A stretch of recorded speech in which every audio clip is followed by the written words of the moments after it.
These are our prone rows with external rotation, and we will be adding a shoulder press into this. It's a stabilization exercise for the lower traps and the rhomboids. Okay, we've got Stuart in this position here. He's on the ball. Let's take a look from the feet up. We're in this dorsiflex position. Reason for this is because he's got nothing to brace himself against. If he was on a wall, we can go into extension, but for better stabilization, dorsiflexion. Knees are in a good position. Hips are in neutral. We've got neutral lumbar, neutral thoracic. Ears are in line with the shoulders. Good start point. Okay, sure, if we could just begin the exercise. So what we've got here is the row into external rotation. So let's look at this row again. What's going on? We've got the lower traps keeping the shoulder down and depressed, and the rhomboids retracting the scapula. We've got external rotation of the humerus caused or functioned by the external rotators.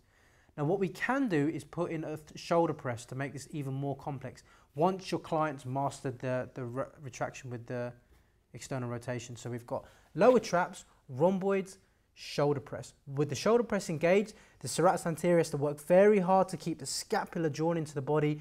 The lower traps have to work hard to keep the scapula and the shoulder girdle depressed, and the rhomboids have to work hard to keep the scapula and the shoulder girdle retracted.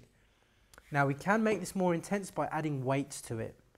Once your clients manage to maintain or manage to do that exercise very effectively and you're happy with it, we can progress it, increasing the intensity using very light weights.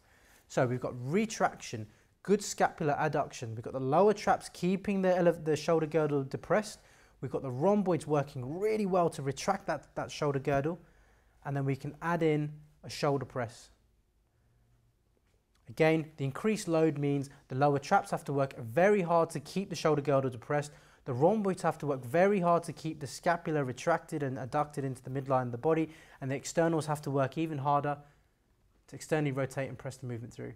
Brilliant. Just relax there. Super.